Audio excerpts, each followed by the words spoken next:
Good evening. We have spent 6 episodes, six,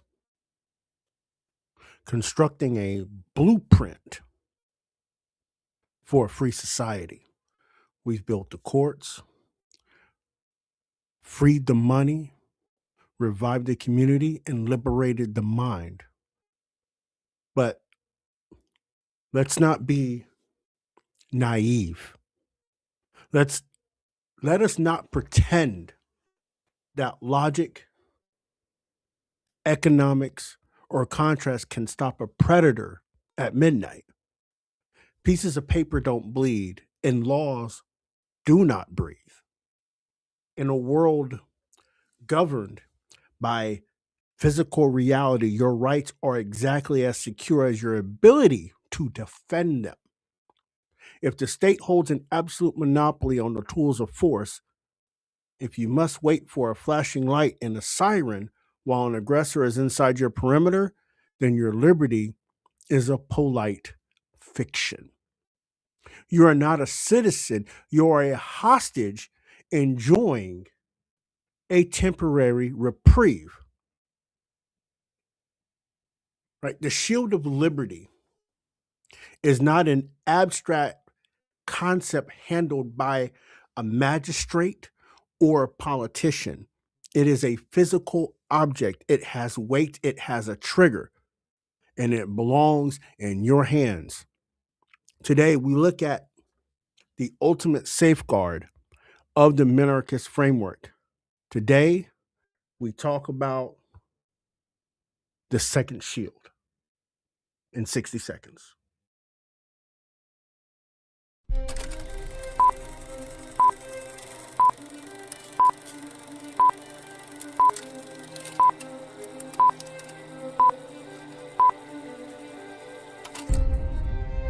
We are so far removed from the idea of America and its minarchism written in the United States Constitution, where we have to bring her back to where she belongs. Thank you for listening to this episode of Chasing Life, Liberty, and Minarchy.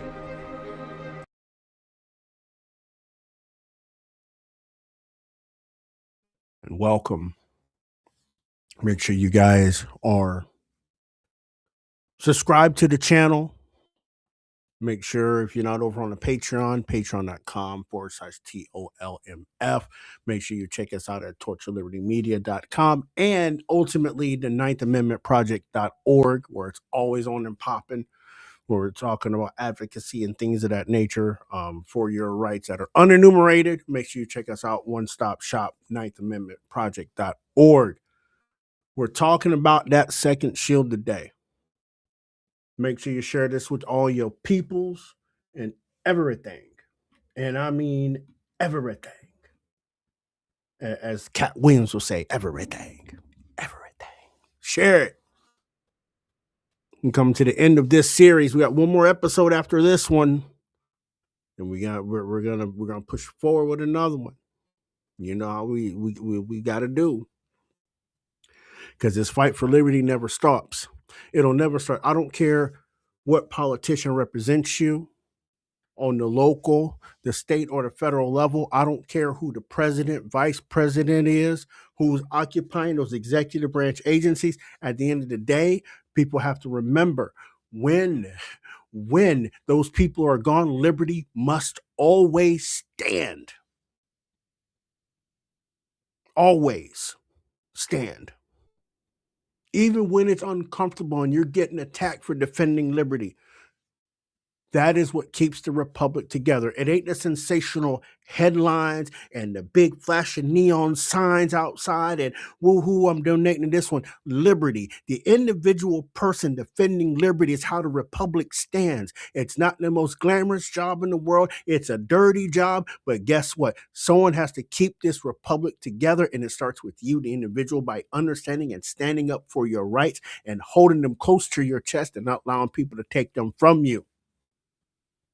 Because when you allow people to take them from you, you lose them. They will legislate them away from you and then turn your rights into a crime. We see it all too often, don't we? Now let's get to it, right? See, in standard political science, going back towards where we started, right? There's this guy named Max Weber, famously defined the state as an institution that holds a monopoly on the legitimate use of physical force within a given territory. For centuries, we've been told that this monopoly is the only thing standing between civilization and chaos. But to a minarchist like myself, and many of you that have slowly converted to minarchy, or still kind of going through and experiencing what that's about,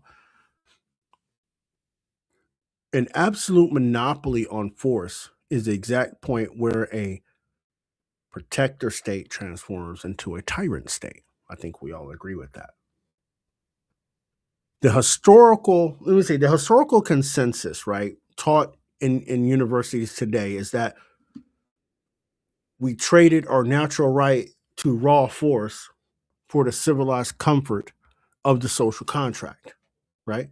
And they'll cite Thomas Hobbes, the Leviathan, right? Warning that without a centralized master of violence, life would be solitary, poor, nasty, brutish, and short. But we all know this is false dichotomy, right? Because I mean, let's keep it real. Let's keep it really real, right? It is solitary right now, right? Most of us would be considered on the poor side, right? Not like dirt poor or trailer park poor or whatever, but you know what I mean, right? A lot of us still have to make those semi decisions on pay rent or mortgage or food in the house, right? There's a lot of people still doing that. Right? It is a nasty world out there. It is brutish, and it is a short life. People don't live, past eight. They're starting to live past 80 now consistently, right? This is the false dichotomy because even under right the centralized state, we still live like what Thomas Hobbes wrote in Leviathan, right? So we're gonna go beyond the shield, and we're gonna explore this second shield, right? The self-defense and the sovereignty of force. We will together dismantle the illusion of the state as your personal bodyguard, right? Because remember, we want to move away from permission based privilege of gun control to the inherent property right of absolute self-preservation. Y'all have heard me talk about this when we talk about natural law and how natural law is baked into the Bill of Rights. Right? We've talked about that. First Amendment, your right, your natural right to self-expression. Second Amendment is your absolute right to self-preservation. We've talked about this, right? So I'm not going to go through that, but you already know how we think about the Bill of Rights, and not the way the government wants you to think about it or other people want you to think about it, because it's going to cause chaos, right? Which is not true, right? So we got to get to this inherent property right of absolute self-preservation. And some of you may not understand that, right? But the basis, right? We got to remember the basis of life is the right to self-ownership, which is the right to self-ownership of yourself, of the fruits of your labor and your ways and means, right? That's the first absolute right you have. Some people call them human rights. No, it's a natural right. By virtue of birth, you have that right of self-ownership. And when someone takes that right away from you, aka kill you, right? That other person should have their right to self-ownership revoked also, or displaced out of a civil society. That's another conversation for another day.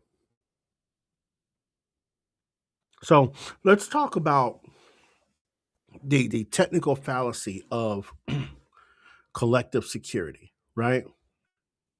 Now, when we do look at, OPSEC, the technical side of security. The modern state will always position itself in its police force as an ex ante deterrent and an ex post responder, right? See, and let me explain that, right? Let me explain that to you, right?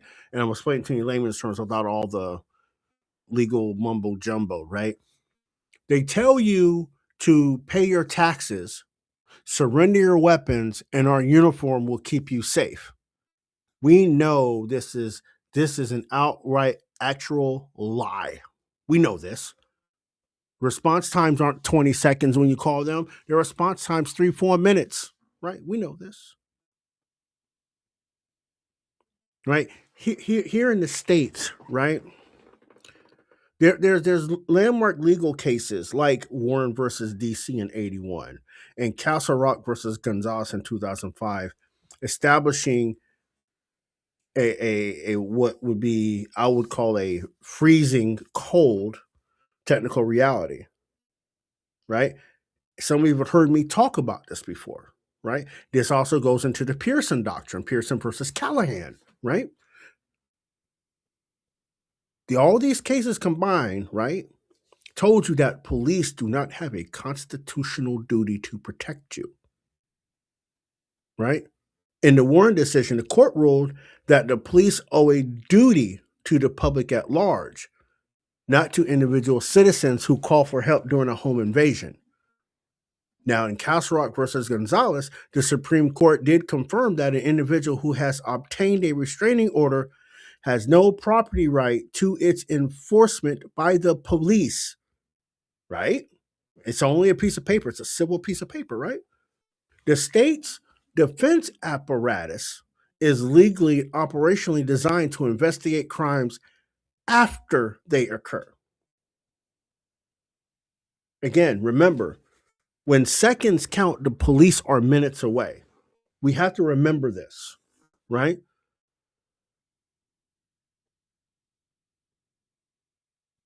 See, the current standard forces the citizen into a state of structural vulnerability, right? These red tape schemes and mandatory rating periods and restrictive permitting, the state creates a massive security vacuum with that. They have, right?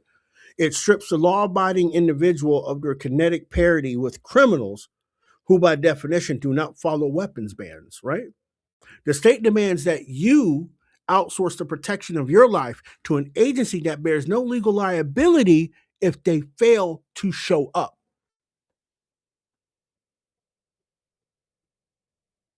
Hmm.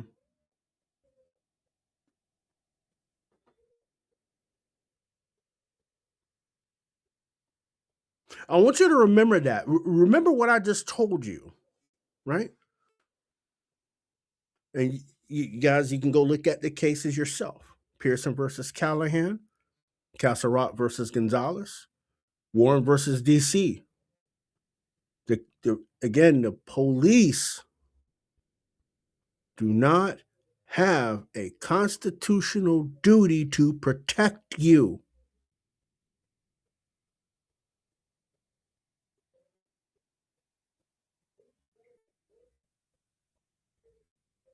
But yet politicians want to take your guns from you, even have you locked them up in your homes where they're not accessible to protect yourself. Anyway, I want to move to the good news, right? In our minarchy state that we've created over the last year, right? And this can be reality too. This is very easily done in reality, right? Right. In our minarchy state, remember, right? The state doesn't view its police force as a replacement for individual defense, right? The state's defense apparatus is the external shield against foreign invasion and organized cartels, right? But inside the home, the individual is the supreme magistrate, right? We restore the absolute legal standard of the castle doctrine and expand it to the street via unconditional stand your ground principles, right? Your home, right, should be and always be a sovereign jurisdiction. The moment an aggressor crosses the threshold via force, they have breached the non aggression axiom, and the shield of the law instantly transfers its absolute backing to the defender. We eliminate the legal absurdity of a duty to retreat from your own or within your own property, right? Because we know a lot of states do that, right? You have a duty to retreat until you're just completely boxed in. Well, guess what? Bullets travel over Mach 1. Person can move 22 feet in 2 seconds. What you mean duty to retreat? You cross that threshold, I'm telling you right now, you getting blowback and not the kind you thought you was gonna get. And we're not talking about cocaine blow either.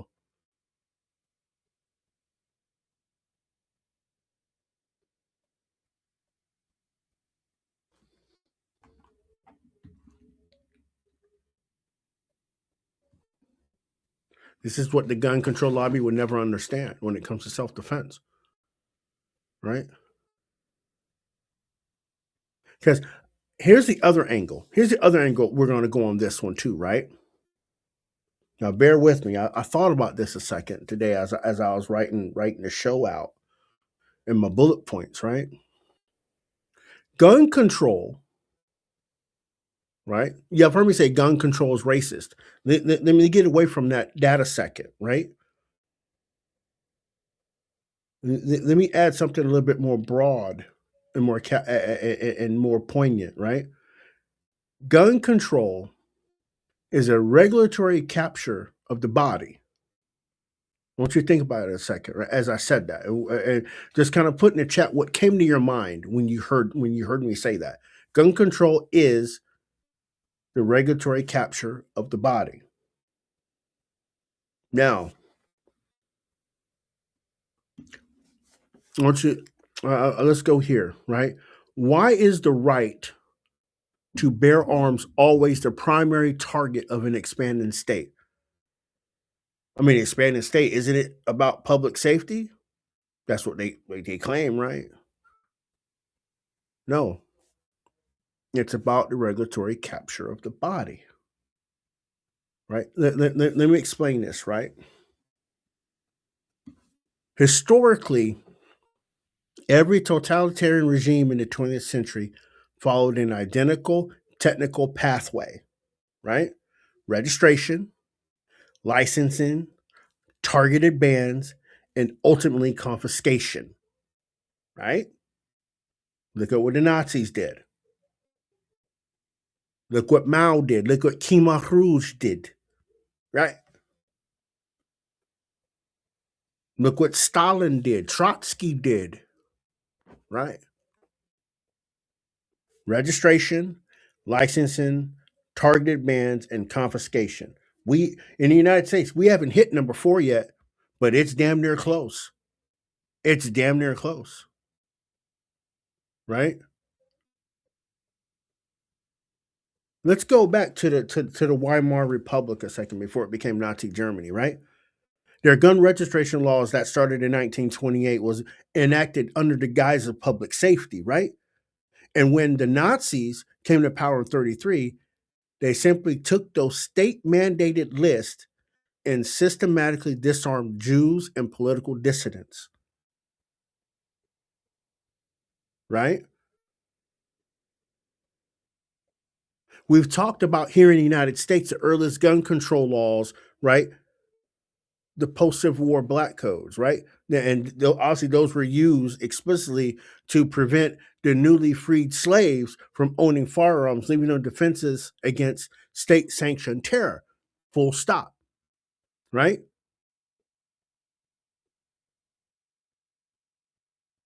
Those defenseless people were hung and killed by the Ku Klux Klan because they were defensive. Remember, the Ku Klux Klan was state sanctioned, right? Keep that in mind,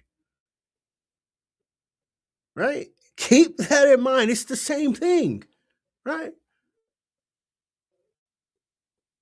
Gun control, right? And for all your gun control nuts that's trying to hear this later, I want to say this loud and clear. Gun control has never been about reducing crime. It's about altering the balance of power between the ruler and the ruled, right? The bourgeoisie and the proletariat, the middle class and the elite class. That's what gun control is about.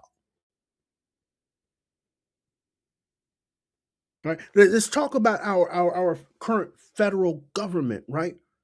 That uses agencies like the ATF to bypass Congress to create law through administrative fiat, arbitrarily redefining what constitutes a firearm or an illegal accessory just overnight, right? When a state mandates background checks on private property transfers or creates red flag laws that bypass due process, it is asserting that your right to possess the means of your own survival is a revocable lease. That needs to go away full stop.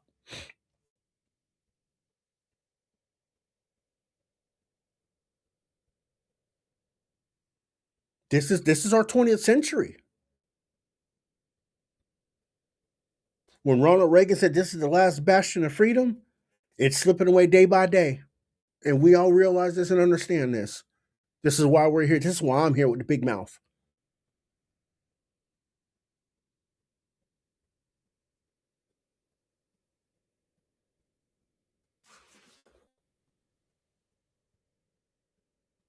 Now, let's talk about the good stuff, the good things that can happen when we all band together and push this government out of the way, right? In our minarchist mindset, right? We take the Second Amendment to its logical conclusion: zero state infringement.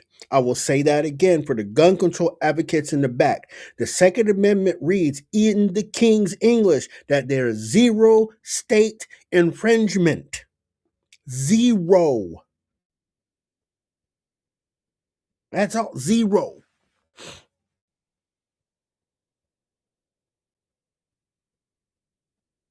See, in our minarchist state, the design, manufacturing, and possession of defense tools are governed by the free market, not federal agencies. So there's no ATF, there's no NFA, there's no none of that. They don't need to know what you own. Your property is private property. That's your property. They don't need to know what you own inside your house, right? But they do, right? Remember when ATF was going to the doors and knocking? So you bought this suppressor and this silencer. What were you doing with it? None of your damn business. Fuck you mean? You got a warrant? Then don't ask me about shit I bought.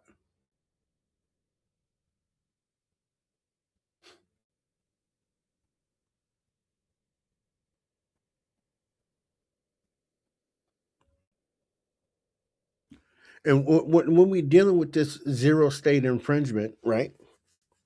Outright, right?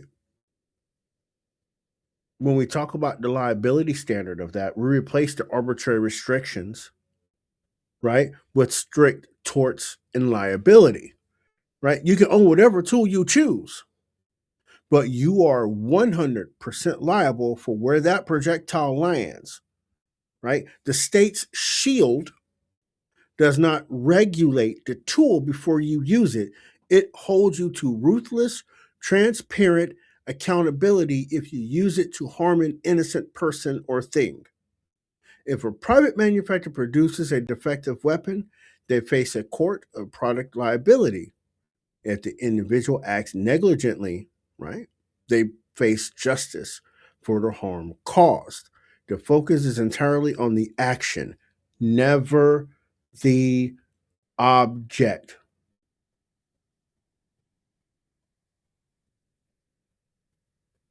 Period. Zero state infringement. That means no infringement. Zero whatsoever. None. That's where we need to be. But we have a scary society out there, right? Now let's talk about the other part of this that makes this that brings this whole, right? The ultimate macroeconomic and geopolitical efficiency of an armed populace, right, would be the actual decentralized deterrent. right? Think about this a minute. Why does a tyrant hesitate? And let's apply this to the United States, right? Let's apply this to the United States right now. Why does a tyrant or someone that may want to be a tyrant hesitate at doing it, right? It's not because of international law, and certainly not because of a strongly worded contract. A tyrant hesitates because of the technical calculation of asymmetrical warfare, right? Now, if y'all have read Machiavelli, if you've read Machiavelli, you may have read the how was it the discourses of Livy, um because in that manuscript he noted that an armed citizenry is the ultimate bulwark against foreign invaders and domestic tyrants, right? He also stated that citizens, when armed, are always useful, but when disarmed, they become weak and submissive, right? A state can easily crush a centralized military. It can command its tanks to roll over a government building, but as the historical lessons of Vietnam and Afghanistan prove to us, a centralized power cannot easily govern a nation when every third window conceals a rifle and every citizen is an autonomous defensive unit.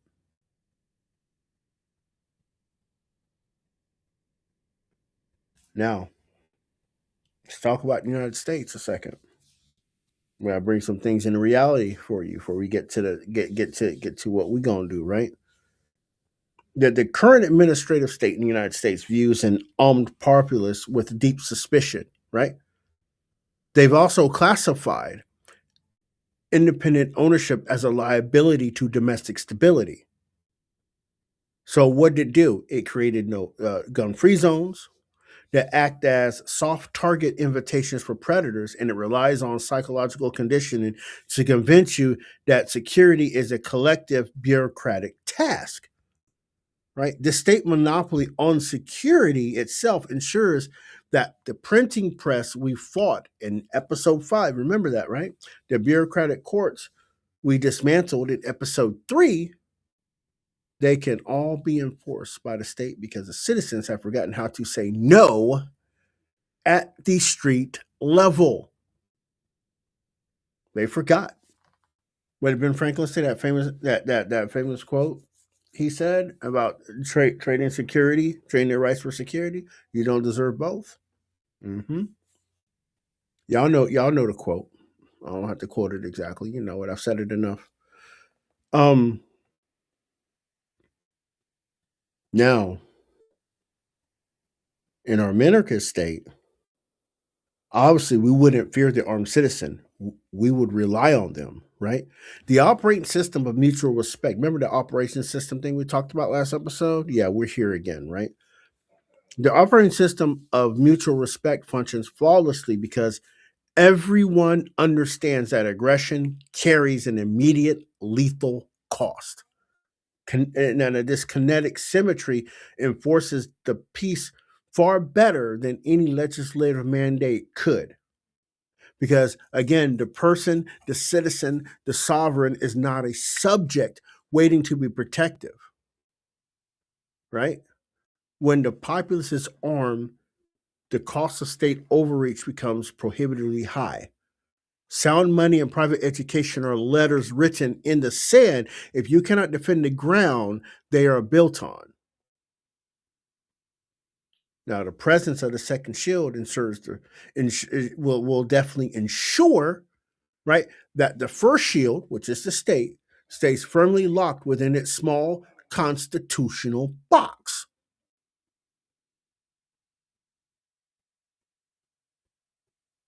In closing, in closing,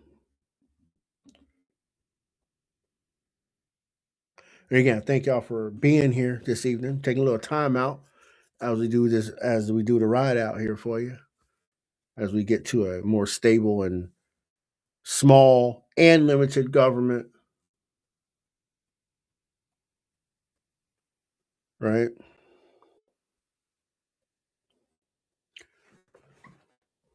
During the last 7 episodes, I'm going to close with this. During the last 7 episodes, right, we've traveled the absolute edge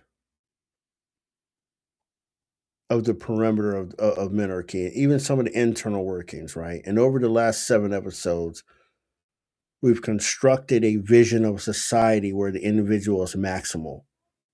All right. The market is untamed and the state is a disciplined, silent guardian. But remember, I want you to remember as we sign off here shortly, the state is an entity composed of human beings, and human beings naturally seek to expand their domain, right? The first shield, the government's court, the border guard, its small, constitutionally bound defense force will always try to grow into a sword. The only thing that keeps the first shield in place is the second shield. It is the physical capability of a free, educated, financially independent, and armed populace saying this far and no further. Because I want y'all to remember, liberty is not a status you achieve and look back on. It's an active, daily exercise of sovereignty.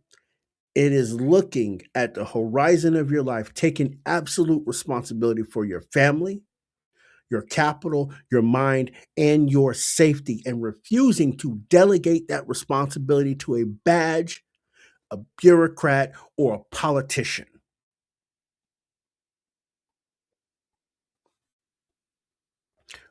I want everybody to get into the habit of inspecting your perimeter.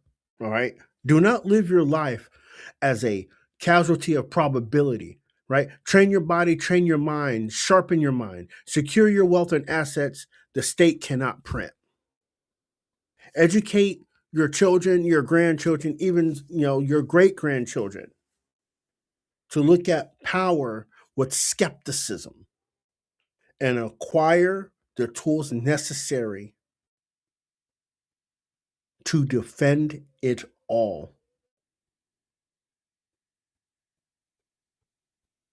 The torch is always in your hands, and the perimeter is yours to walk. I want y'all to remember, stay vigilant, stay dangerous. Gotta stay dangerous and stay free. We'll see you for the last episode next Monday. Peace and love, everybody.